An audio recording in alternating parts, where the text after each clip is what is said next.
আমরা চিনে গেছি শত্রু কারা, কারা আসল দোষী, রাত্রে কারা আধার নামায় আর কারা সাহসী।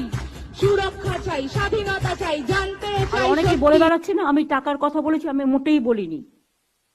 আমাকে প্রমাণ দেখা কোথাও আমি টাকার কথা বলেছি, মেনশন করেছি। থামবে তবে, থামবে তবে, থামবে তবে, এই অত্যাচার থামবে কবে, নামবে কবে। এমনকি সেদিন অস্বীকার করতে পারবেন না পরিবার, আমি বিনীত গোয়েল সিপিকে নিয়ে গেছিলাম আমার সাথে।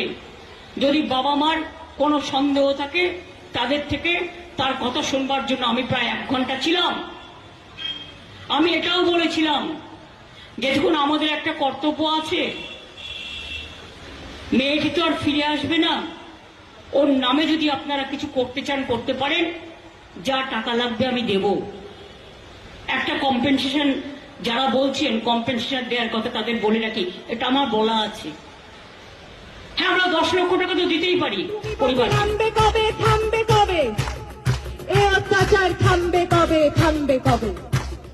রাত জাগে শুধু জঙ্গলি হয় না, শিক্ষার আলো দেখতে চায় না, সুস্থ সমাজ গড়তে দেয় না, ক্ষমতার লোভে